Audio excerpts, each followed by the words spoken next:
Welcome to the Explore Words, Discover Worlds podcast, presented by Bradford Literature Festival. In the hands of artists and poets, books have taken a radically different form since the advent of the artist books in Paris in the early 20th century. In this episode, Dr. Atef Alshaer and Dr. Venetia Porter, art historian and curator of the Artists Making Books Poetry to Politics exhibition, discuss the accompanying publication, a stunning collection of outstanding and fascinating artist books. Recorded live at the 2024 Bradford Literature Festival, join us for an enthralling discussion which delves into the range of artists' work from Beirut to Tunis and beyond.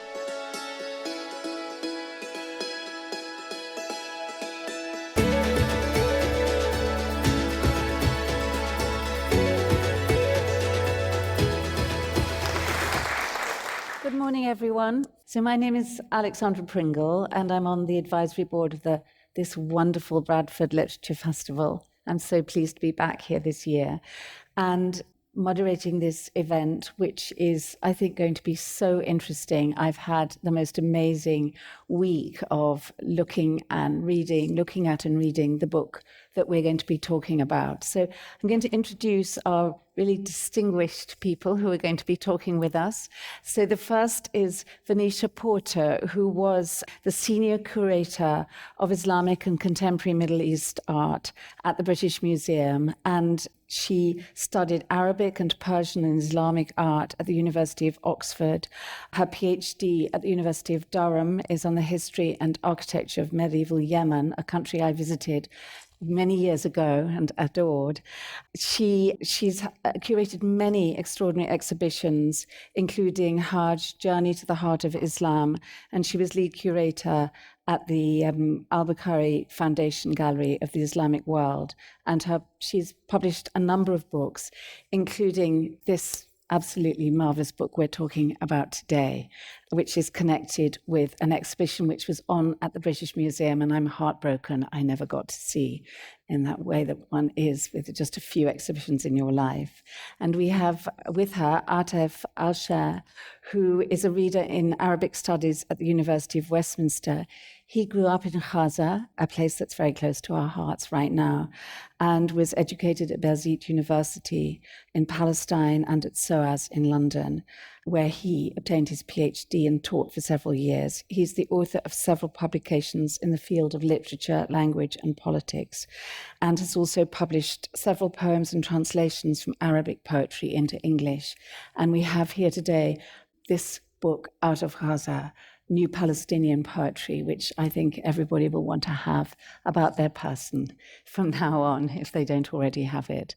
So I would like, first of all, for Venetia to tell us what the exhibition was about and what the book is about and how it grew. Well, thank you for this lovely introduction, and it's absolutely wonderful to be here and to see all of you here. It's lovely. So the book it's a standalone book, but it accompanied an exhibition at the British Museum, and the exhibition was essentially the collection of these artist books, and we can talk about what is an artist book perhaps later, that are in the collection of the British Museum, and that many of which I was responsible for bringing into the collection. That was one of my roles at the British Museum, along with works on paper by Middle Eastern artists. And I gradually got more and more interested in these books, the way that artists work with poets and so on.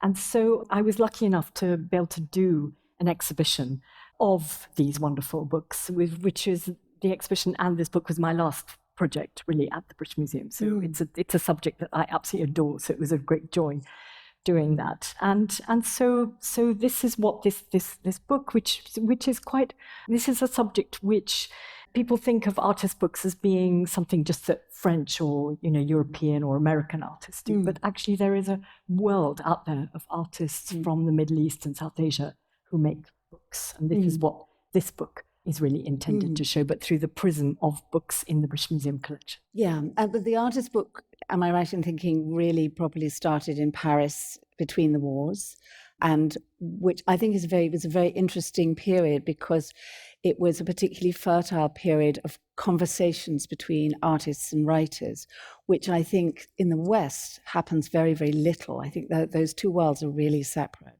and in particular poets and artists. Yes, so you've got several strands. So you've got this strand, which is the artist's book being developed as, exactly as you say, a kind of dialogue between, between artists and poets. And it was two publishers in Paris who kind of started this thing going. And interestingly, one of the earliest Middle Eastern artists, Shafi Aboud, to make books, he studied in Paris until he came out of that milieu. But what you have with these works by Middle Eastern artists who work books is they're fusing several different traditions. There's a very strong manuscript tradition in the Islamic world, of course, and then these strong traditions of literature. So with the Middle Eastern artist books, you've got things coming in all different directions. And some of the artists making books now, they may not know of that French tradition. They're just making books because they love them. Yes, and there is that very strong calligraphic tradition with ancient manuscripts. It seemed to me, looking at the incredible range of countries that these artists came from and poets, that of course there's the unifying themes of, I think, Islam and Arabic as well. Yes, I mean, Islam, I think, doesn't necessarily come into it actually very much. I mean, there is felt it in the background. It can be there in the background. I think what there is Arabic. Yes, a lot of the books, it's sort of a bit skewed actually, because any collection is skewed really according to what was acquired at any given time. Yes. So it is the case that most of the books in the book are by Arab artists, but there is a very strong tradition actually in the Iranian world. In Iran, I discovered actually after doing this that there are loads of Iranian artists making books, and I just didn't know about them. But there are a few in there as well. So you've got the Persian literary tradition coming in there as well. And what do you think is the specialness about a book rather than a painting or a sculpture? What makes it distinct? Well, it's very interesting because it's you get books which are unique, which is just a one-off. Yes. Then you've got books made in editions, small editions, or sometimes which you get with lithographs or etchings. Exactly, but they're in the form of a book. But sometimes the book can be a sculpture, or sometimes it's a book with no words, and sometimes it's a concertina book, and sometimes just a regular open and shut book like that. So I think what's special about them is that you feel they're often very personal. You often get artists who are making oil paintings and all that, but they also make books, and there's a very personal relationship. Why they love them. They love them as this kind of 3D personal object. I think in a way that's the specialness of them. So that the intimacy, which is interesting, because if you read a novel particularly, or a book of poetry, that the intimacy of that reading experience is a very private experience, which looking at a painting in a gallery is not the same thing. Exactly. I mean, but the thing is, what you also get, there's a kind of another layer to this, is that some of these are portfolio editions. So they're not bound, and you can actually take them and hang them up on your wall. So you have a different relationship if you're doing this or if you're actually seeing it. So there's a kind of world out there that's is quite different depending on how the artist wanted to make the book. Yes. So would you like to talk us through the categories, and then Yes. Here. So essentially it's divided up into these kind of four main sections: there's literary heritage, the modern tradition, which is where Atef will come in because there's a lot of poetry. There's something I called histories of the present, place and displacement. These are kind of overlapping categories. But in addition to the poetry that we're going to talk about, there are a lot of works which are to do with the contemporary world, with history and politics and migration. There are works which talk about Palestine, which talk about Iraq, and so on. And so those are the four main categories, and we start with the first one is this literary heritage. And so this is just to show you how the book is structured. So there's a text, often a little quotation of poetry, and which just tells you what the chapter is about, and then we start with the 1001 Nights. Yes. And what interested me about this is of course everyone knows the 1001 Nights. And on the left is a beautiful work, which was also this one as well, by Yasmin Seal, who is a who is a translator and a poet herself, and she produced this kind of incredible translation of some of the 1001 Nights. First woman actually to do that. But she along with doing the translation, she got interested in the old editions, and she is herself now, she's an artist, and so she started to take these pages from one of the old editions and then turn them into artwork. So I was interested in a kind of juxtaposition between her work there and Jamah Dawi. Jamah Dawi is a very well-known Tunisian artist, and he developed this thing called Hurufiyya, one of a number of artists using script. But you're not intended to read that. So this is a beautiful edition in French where within the pages of the story, you've got this incredible illumination. I'm very interested so that she's the first woman ever, because I was a publisher for many years in my last years at Bloomsbury Publishing, and I published Hanan al-Sheikh's 1001 Nights, and she was asked by the theatrical director Tim Supple to write for a big show he was putting on, and so she rewrote them herself. And it's interestingly the only book she's ever written in English, as she always writes in Arabic. And so maybe Yasmin is the second, then, not the first. So, except that it's not really a translation, whereas Yasmin, I think, is a translation. But it's just interesting that the women are claiming those stories. Yes. I think that's very interesting. Yeah.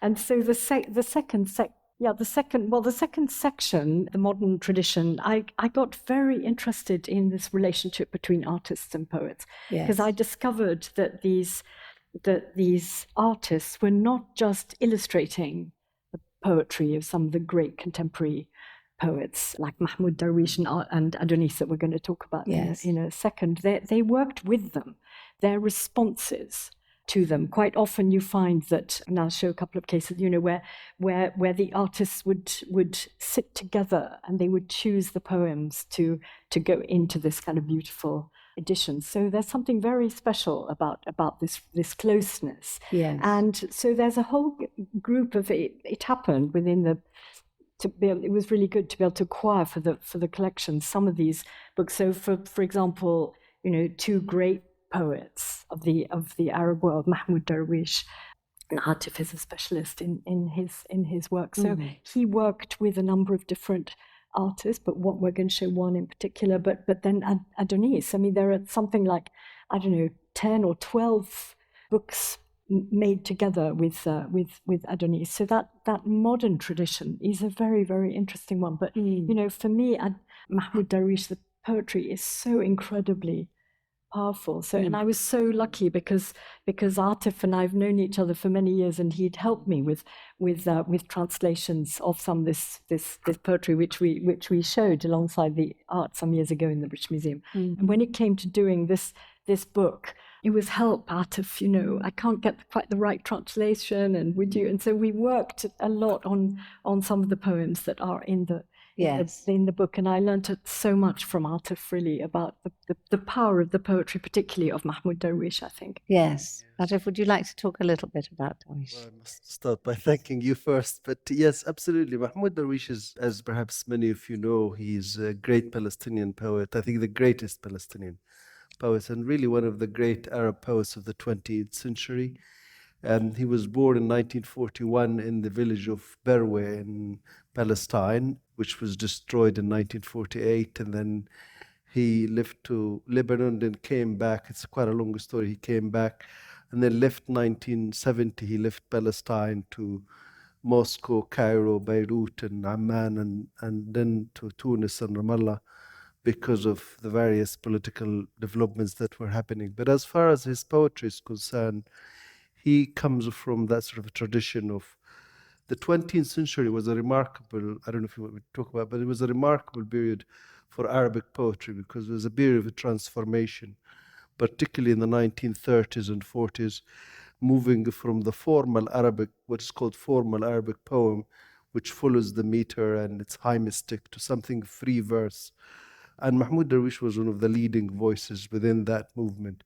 It started in Iraq by somebody like Badr Shakir al-Sayyab, the Iraqi poet Nazik al-Malaika, and then it moved. Mahmoud Darwish took advantage of that heritage and the heritage of the Arabic qasida, and he was able to sort of transformed the Arabic Qasida into this wonderful echoes of sound, very remarkable sort of composition that is based on the Arabic Qasida, but also very much modern and using the free verse, which is a movement that is started in France and other countries. So there is that echo of being affected by the European tradition too, but very grounded in the Arabic tradition and Islamic tradition. He said, hasn't he, that Rimbaud and Ginsberg, he's both influenced by Rimbaud and Ginsberg. Yes, Is that right? when he was Which is really influenced by interesting. T.S. Eliot, by Lorca.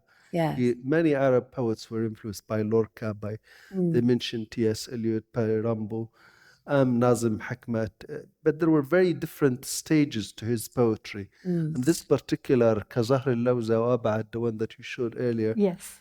like the almond tree or farther, this is from his late poetry, which is about 2007, I think, volume, and it's absolutely remarkable.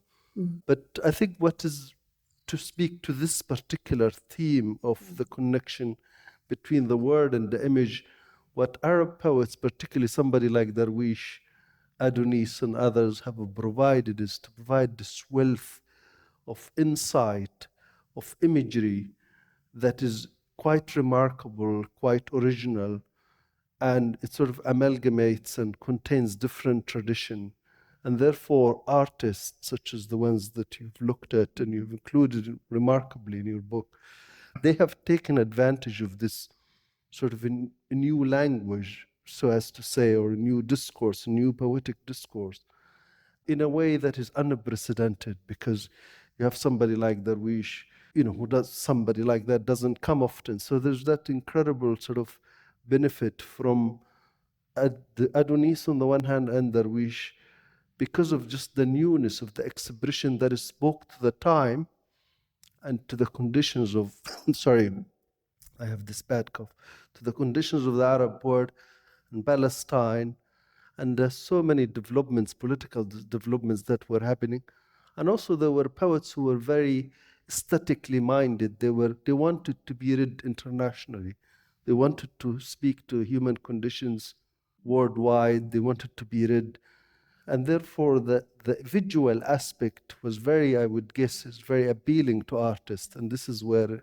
But this one, for example, is one of the ones that you translated. So from Mahmoud Darwish's Qasida Beirut. So this is from the time when he was in Beirut. Yes. And before 82, he was there for a long time, wasn't he? And then they had to leave. But it was really interesting working with you on this. Well, you were doing the working. I wasn't. I was just writing the notes, But this, I mean, I don't know if you can all see the words, but there is an incredible sort of simplicity of language. And then that amazing refrain, Beirut, our tent, Beirut, our star. And so this is a work by Rashid Qureshi. So he worked with Mahmoud Darwish when they got to Tunis. But he makes these works like this. So that actually unbelievably has the poem there in Arabic. But he writes kind of backwards and forwards and roundabout and, all of that. So then he helps. Yes, sorry. Yeah. Sorry. No. It's just... This is also a song, actually. Is it? It's a very beautiful song by Marcel Khalifa. It's sung quite... But the significance of this poem, because the Palestinians, as you know, from 1970, after Amma, after Jordan, they went to Beirut and stayed from 1970 as the political movement. I mean, the PLO, and Darwish was there. So this Beirut, at that time, as you know, was a hub of Arab culture, poetry. Adonis was there. So many of them were there. So Beirut really provided that incredible cultural, literary cover, which served many artists. And that's why this kind of lament and love for Beirut. Such a beautiful poem, isn't it? It's absolutely extraordinary, I think. Yeah. What were the challenges for you, Atef, like in translating this? I mean, is he a difficult poet to translate? Actually, Darwish is not. I mean, because Arabic has its own rhythm, its own energy and logic. But actually, Darwish, because the sentence structure is quite clear.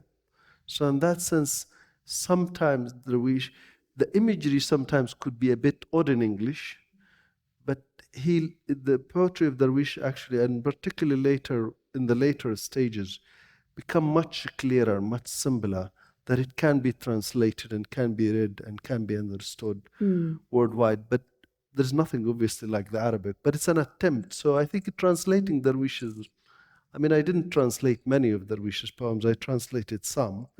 And because I just loved his poetry. And I mean, when I read Kazahar al-Lawza or Abad, like The Alam the Tree or Father, I didn't know if it was translated or not. I just went on and translated the whole volume just because for the sheer love of it.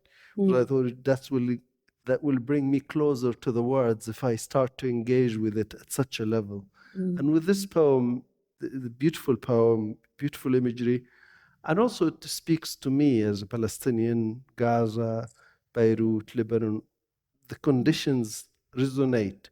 And therefore I feel that sort of that closeness to the words and to the conditions. I think we should talk a bit about Adonis. Yes. Because those are the two, lodestars, and later we'll talk more about relationship between poets and politics. But I think it's very, very interesting that Darwish's 66 poem, wasn't it, to my mother, really became a kind of anthem for Palestine, that there are that poets can produce the words that are closest to people, at times of struggle, through years of struggle. And didn't he read a poem called Identity Card? Yeah. In a cinema? Was that right, in Nazareth? Well, that was not, Identity Card was after, it was in 1968. Yeah. So it was within the sort of after the 1967, the military rules that Israel imposed on the Palestinians until that time were very strict. And they wanted sort of Arabs within Israel, Palestine.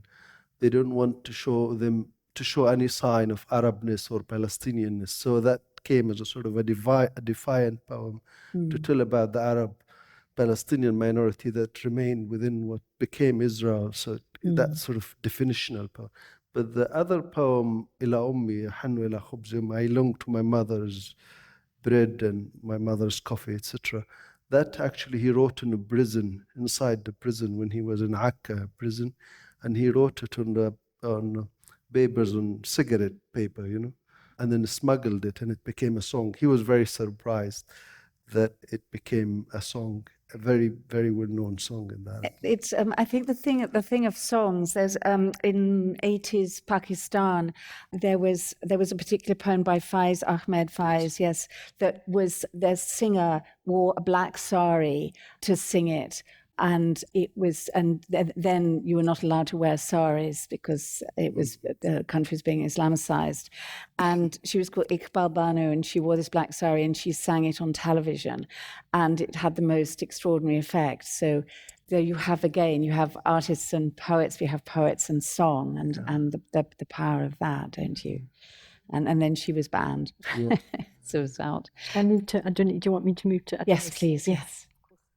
Yes, so there he is on the bottom right, working with an artist actually called Himmat, who's Iraqi, and they've made a lot of books together. And so Adonis there, what he's doing is he's writing on one of Himmat's works, which will become a book. And then Adonis, having worked with so many poets, he started making art himself, and I think it's because he thought artists were having all the fun. So I think they often do, actually. Exactly. So he started making these works with kind of collage and things. And what's really nice about this one is that you see his hand. So in a lot of he's got the most beautiful writing hand, and so some of the artist books actually reproduce the way he wrote that. So and then that's collage with textile. So he's got little bits of textile. He seems to have sort of stuck on. It's very intriguing work. This one, and he wrote the poem of a very early Arab poet as well. So Adonis. I mean, we were talking about Sufism, and Adonis is like so strongly rooted in that. So these were a couple of books connected to Sufism in the book. No, I mean Adonis. I mean, in my book poetry, I don't want to market my book poetry and politics in the Arab world, but there's a chapter where I compare and talk about Darwish and Adonis, because it's actually quite a remarkable sort of vision for what poetry is. And Adonis comes from that tradition, or I think particularly later when he left Syria in 1956, where he saw poetry as sort of about language, about spirit, about renewal, and it's not particularly tied to political events or particular situations or conditions. And that poetry doesn't necessarily speak to politics, it speaks to the human spirit, to the eternal human spirit, as perhaps he would call it. So they're quite different poets. And I think Adonis's incredible journey, I mean, I think he born in 1935, I think in Qassabin or something around that time. He's in his 90s now. And he hasn't stopped since that, since he was a very young boy when he met the president of Syria, Shukr al-Qawtali or something, in the 1950s, read a poem for him, asked him for a scholarship, which he gave him a scholarship to study. And then they asked him to be conscripted in the Syrian army, and he fled to Beirut. And this is where he found his voice. And he did his PhD on what's called the Thabit wal Mutahawwil, the fixed and dynamic in Arabic culture. And his poetry from that sort of, and then he put together the Arabic tradition in 4 volumes, the most significant poets and so on.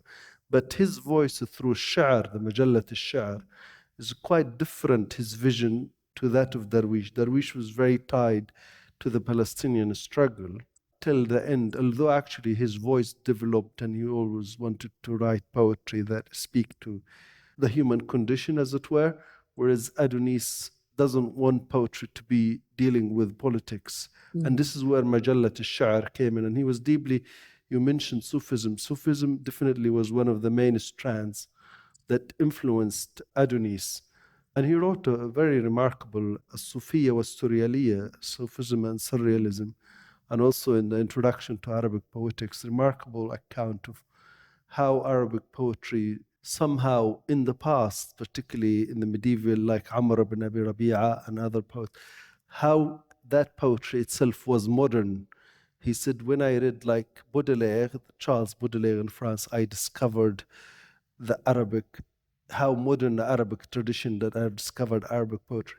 So Adonis has this, what we call shathat, yani, sort of wanderings and remarkable insight, but very different poet than Darwish. And it's amazing that he turned to art as well, to writing, because he believed, I think, in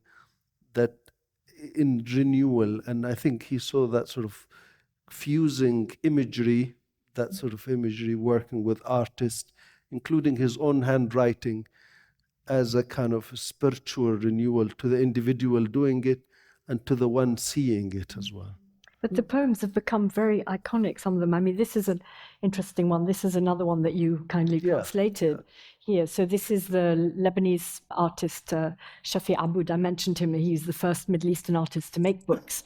But what's interesting to me about it is that he's an abstract artist, but he's written the words in his own. That's what you see is Shafi Aboud's handwriting there. And the poem itself is very, very beautiful. I mean, in terms of translating Adonis, I'm so interested in this process of translation, but, in terms of translating Adonis, which you did for this one, I mean, does that, because I know there were lots of words that you were going backwards and forwards to find the right echo.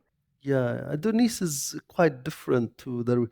But I think what fascinated me about Adonis is this sense of, it's a bit strange to say this, but Adonis is always looking for something new.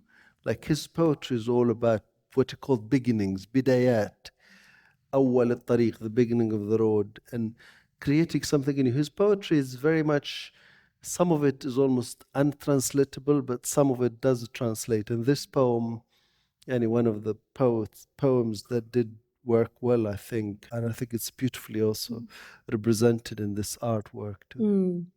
So this and the next one, they're from Qabr, New York. I think this one is, yes, which was a very powerful work that poems. So was this where he went to America and he saw this racism in America and there was some story. Yes, Harlem. Yeah, I think Harlem. I think this one, a few Arab poets got into the habit of being influenced by Lorca, because Nueva Poemas de New York. And what do you think it was about Lorca that?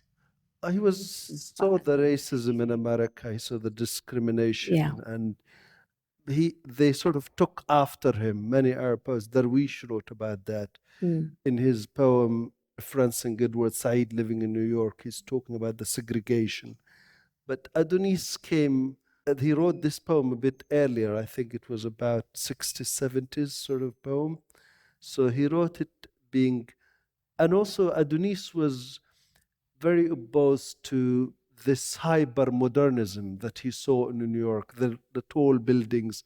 He saw it as something bit jarring to the senses, the concrete. So he saw it as qabr, or as Darwish, Darwish also saw the city as this hyper-modernism again, as something that didn't appeal to him.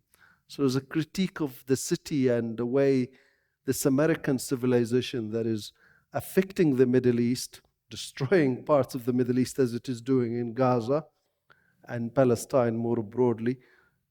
And when they saw the devastation of Beirut and the American support to Beirut, so they saw this civilization which is modern, and somehow there is the political element of criticizing it, and that it's destroying the ancient word or the old word, which is, in their view, gave them all this poetry and sort of beginnings of humanity and civilization and so on. So there was that contrast of New York as a center of financial center, a center of segregation as well, blacks and whites and civil rights movement, and also as a place that is affecting the Middle East, which gave birth to such remarkable civilizations and poetry. Yeah, No, I was just moving us. Yes. Yeah.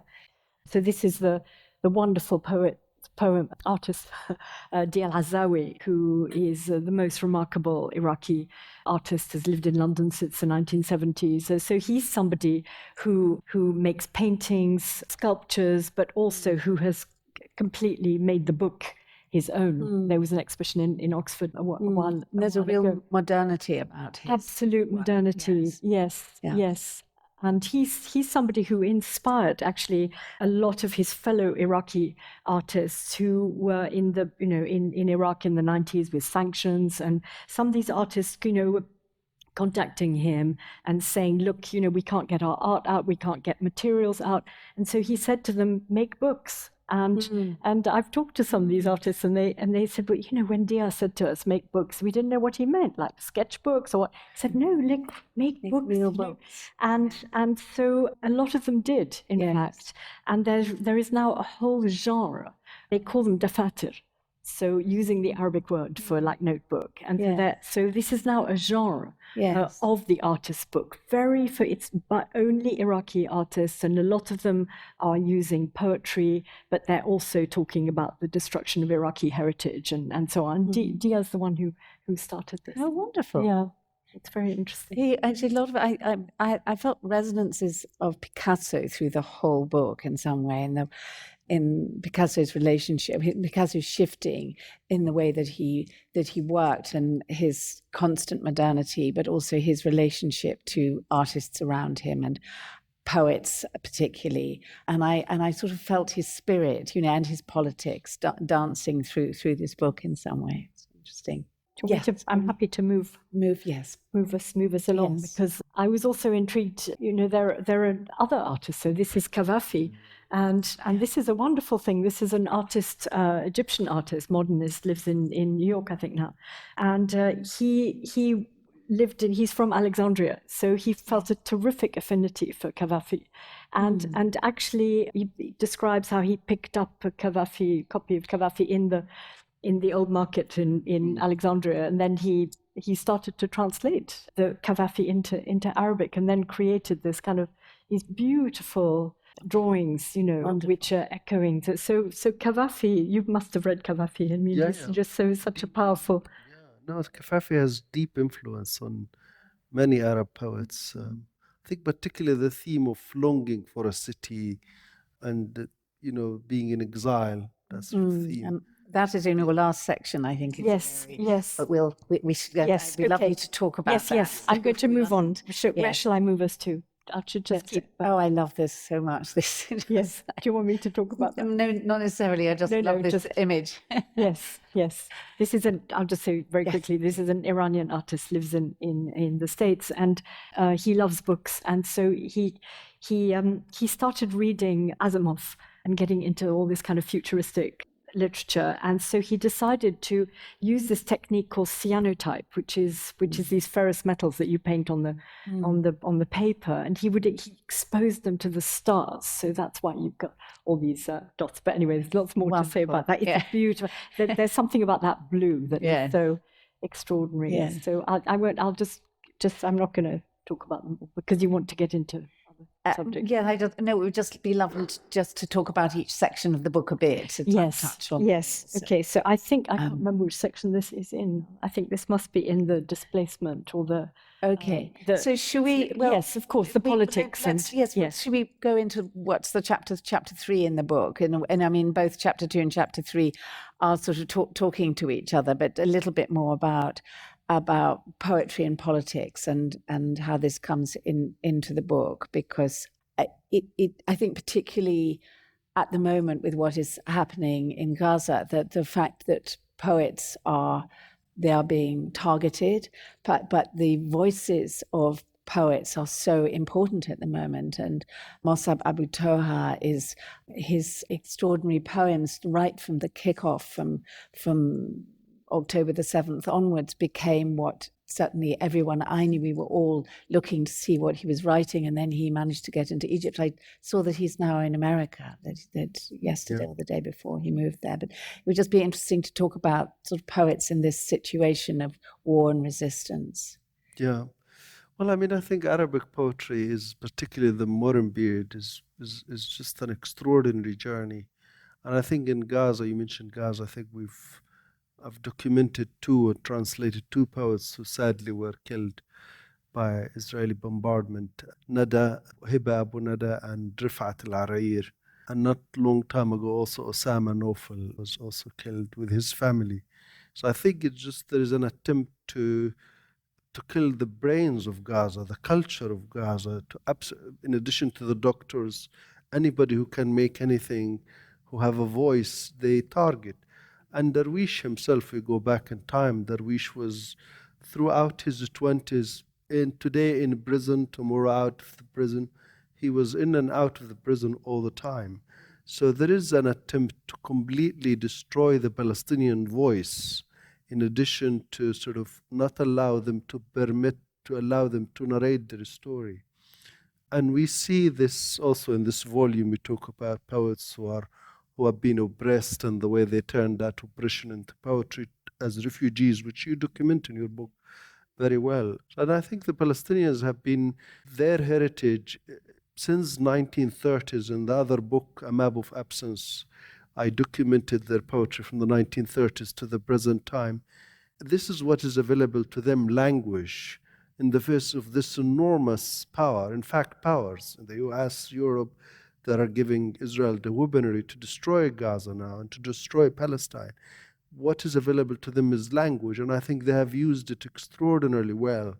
And Mossab Abu Toha comes from that, in his book so many times he references Edward Said, Mahmoud Darwish, Ghassan Kanafani, Fadwa Tawqan, and other Palestinian poets. But obviously they are a target. Anybody with a voice is a target. And I don't know what to call it, just pure evil, really. And of course, that has always happened to poets. I mean, I think of my friend Joseph Brodsky, who was sent to a labor camp, in Russia. And of course, there are cultures where people are much closer to poetry than in others. I mean, in Britain, I don't think, most people have a close relationship with poetry, but in Russia, everybody does, and you can learn them by heart. And so if you're living in a certain kind of regime, it's a way of expressing yourself and the plight of people who are around you. But when I traveled in Iran, I was very struck by how close the relationship that people had with poetry there. And I think that this is very much in terms of this exhibition and this book, that you feel that all the way through, don't you? You do, and then also I've just put on the screen here, so it's also artists who are communicating that condition. And I think for me, this book is just completely emblematic of what's going on. I mean, this is Palestinian artist, not from Gaza, but Khalil Rabah. And this is a book he calls the like dictionary work. So what he did was that he took an English dictionary and he highlighted the word, the definition of Philistine. So it came into the vocabulary. It's kind of racist, right from the beginning when it started entering vocabulary. What is a Philistine? Somebody who hates culture and etc. And so he's just left open that word. Then the rest of it is nails. And if anybody's actually tried to put a nail into a block of paper or anything like, it's really hard.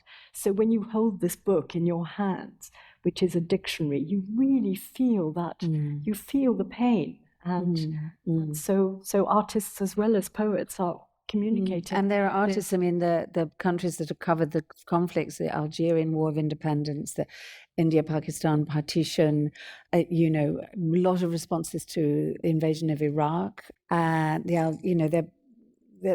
are so many conflicts that are there, but expressed in these beautiful ways. Exactly. I mean, this, for example, this just takes us back to the Dafatar in sense. So this is Mahmoud Abaidi. So what he talks about is that, he was forced to move at a certain stage, and he was constantly moving, and then he was constantly losing everything. And so he decided that actually he was only going to keep what he wanted just in one suitcase. And then he started making these books, which are like suitcases. So he finds this is like a little metal, rusty suitcase. Conservation Department went mad when I tried to bring this into the collection, of course. Anyway, but inside this box is a book.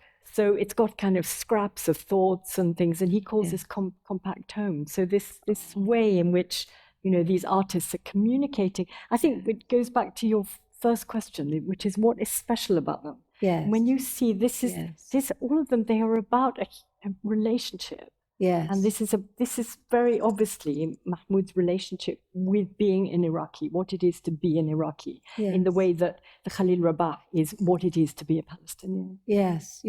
And that brings us on to the sort of final section, which is, the whole theme of place and displacement and exile. And I recently read Hisham Attar's new novel, which I think is a masterpiece about exile. And there is something about exile that is different from immigration. It's different from almost every other kind of displacement, I think. And the longing and the sadness that's in it is almost unbearable. It is unbearable. And his wife, of course, is... Yes, Diana. So Diana Mattar, was extraordinary, is a wonderful photographer. And she went with Hisham when he was able to go back. And this was after his father, who disappeared when he was a child, and they never knew what happened to him for years, did they? Exactly. Yeah. And so she what she's interested in is documenting places where something happened. And so she it's an amazing work. This is called Evidence. And so she goes to places where something happened, or in this case, it's where there was a wall with pictures of the disappeared. And it's a very, very powerful work. I can just leave this one maybe because it's because I think we're... And we need to go, exactly. Let's see if there are any questions. If we could have some light up so that we can see the audience. And there is a... As you're thinking, I can just show a few of these. Fadi Yazidi.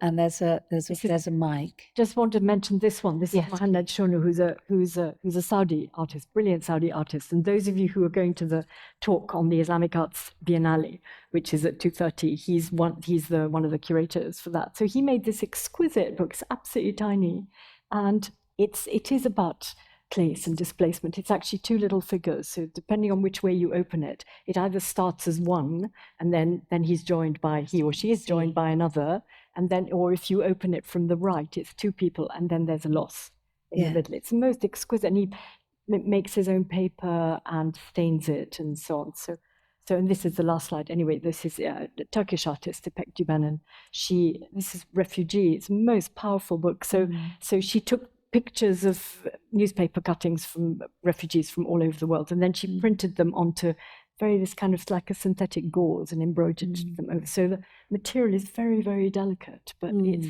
the story is so, and it's incredible sort of contrast between the delicacy of the material and then the power and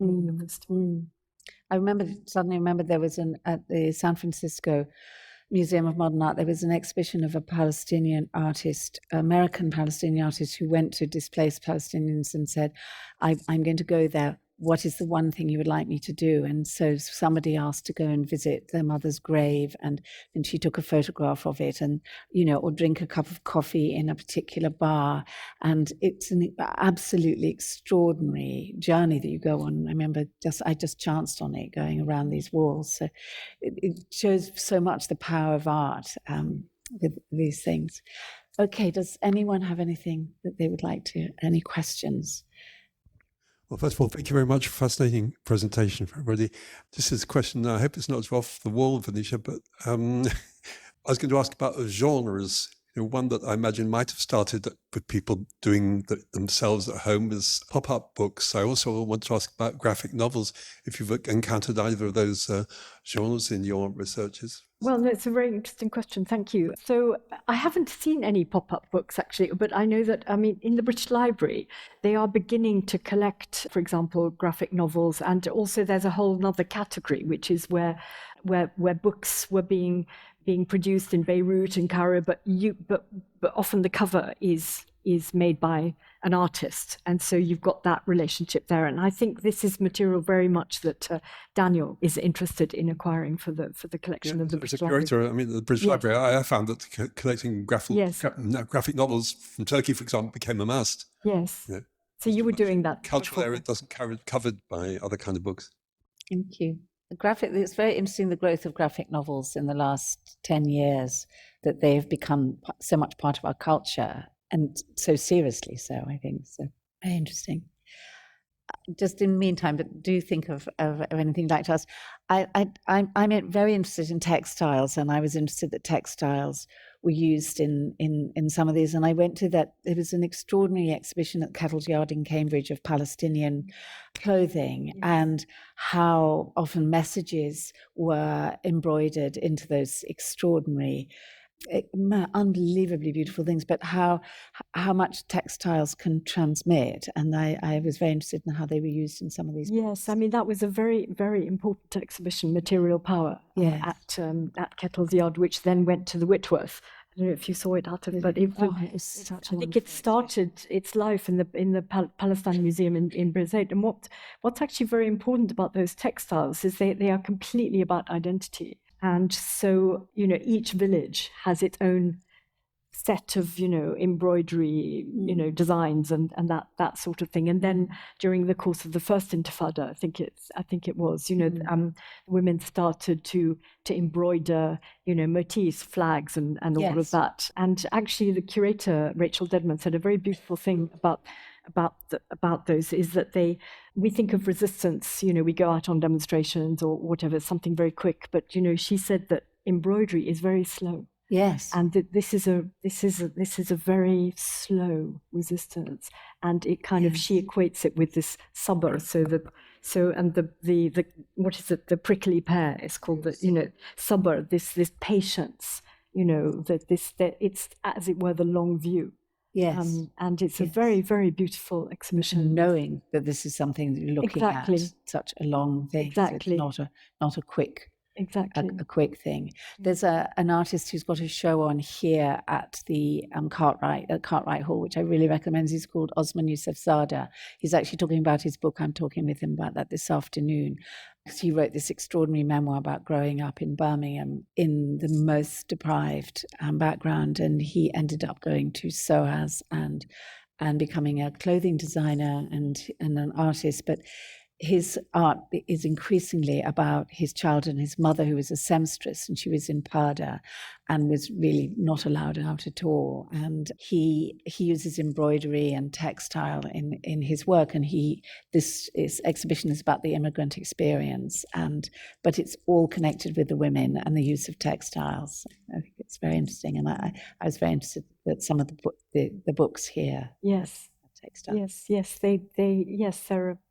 There's the Adonis, and yes, so textiles. There's an Iranian I know the one you were talking about, Mohammed Zishan. Yes. So Mohammed Zishan is a Pakistani artist, and he comes from this very interesting, really, context where there's a school in Lahore where they've been teaching the traditional techniques of painting and illumination and all of that, but in a very contemporary way. So these artists like do their own paper. It's called Wasli paper, and so he's made a book which is in the book there, which looks like it's embroidery, but it's the flag. So he does this very clever thing where he paints these flags, so they look like embroidery, which are all the flags of all the countries that have had some kind of probably rather complex relationship with America, basically. So it's very quite stark in that way. But look at them; they're so beautiful, and they do exactly. Because when I first saw this book, I thought, oh, these are threads to that, but it's not.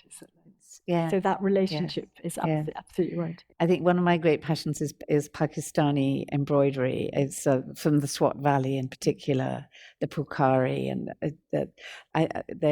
they hold so much in them, and there's some of them, they're works of art, and yet they are part of people's everyday lives. So there's cushion covers, and it's when art and ordinary life combine. I think it's really interesting. Yeah. Hi, thank you so much for such a lovely exhibition. I was just wondering, you mentioned about in the 90s how the artist book came out of Iraq, of a way of getting art out of Iraq during the sanctions. And I was wondering if you have noticed similar kind of innovative genres of getting art and poetry out of Gaza since October, or if you envision similar kind of innovation to get well art. I think that it's a very important question. There are Atef will probably know more, but just quickly to say that there are some very important artists from Gaza. One thing that people often don't know about Gaza is the richness of the artistic institutions, which, as Atef has said, have been systematically destroyed. And you think of the Rashid Shower, and there are many other of these institutions that had extraordinary artists and artists from Gaza. Because they were working in such difficult circumstances that they couldn't get out. It's often said that artists from Gaza have something very particular to them. Often they're using like new materials and doing very imaginative things. And we've seen, I forget the name of this artist who it was featured in. Well, there's Malak Matar, who did very interesting things, but there's somebody who produces a drawing every day, and The Guardian featured. And so I think in the future, I think we're going to see a huge amount of art coming out of Gaza in the way that they can now. Yeah, I think since this current genocide, that there has been lots of poems posted on Facebook and social media in general. And for example, Rifat Al-Airi's poem, the one that is got around, If I Must Die, was written just 2 days before he was killed. And it was posted online on social Brian media. Cox reading it. Exactly. And that went viral. Yes. That went viral. I think at the moment, the situation in Gaza is actually, there have been a lot of people who are writing on the tents, because most Gazans are in tents now, if they have a tent. So there's been lots of artistic creation and On the tents. On tents, and actually even in music, because all the centers of culture have been destroyed in Gaza. The universities have been destroyed, many artists have been killed. It's just really a decimation of the cultural wealth. And a museum that housed some amazing objects from Greek time up to the present is all gone. The embroidery one has also gone. So there's quite a lot of things that. But I think women, actually, there's women coming together in Rafah. Now they've gone to Khan Yunis, but they were in my city, Rafah, and they were embroidering clothes, not for art, but it is art somehow, this embroidery. And there was some therapy session through embroidery.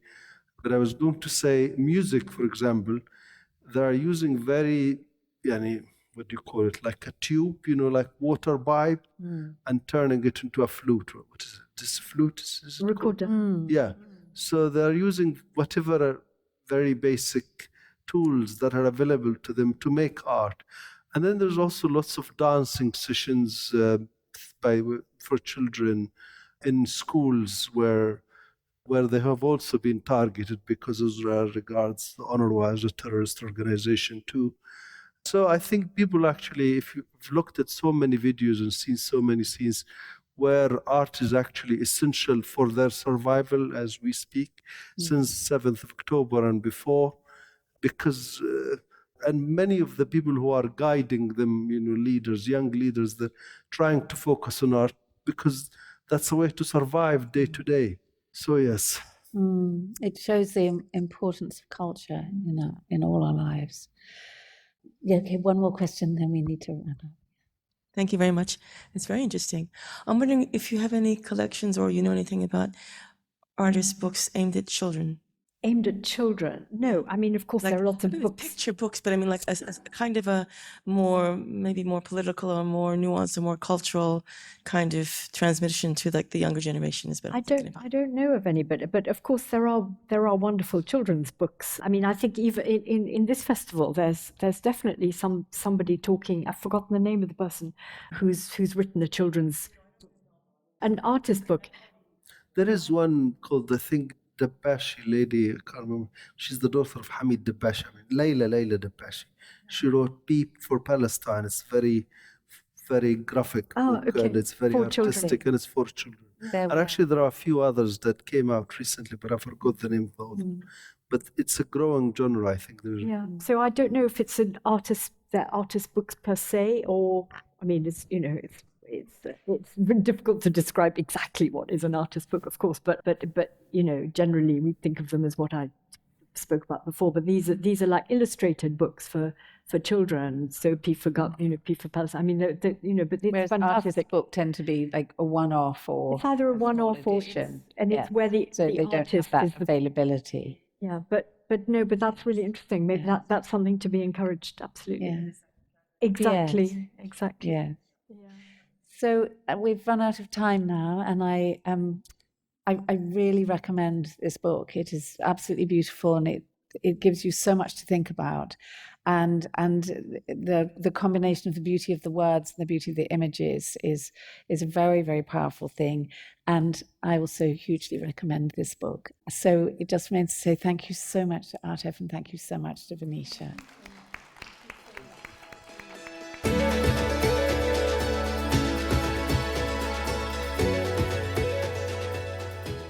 Thank you for listening. The 2025 Bradford Literature Festival programme is now live. Visit bradfordlitfest.co.uk to discover the huge range of events on offer over 10 days from the 27th of June. Don't miss out. Book your tickets now.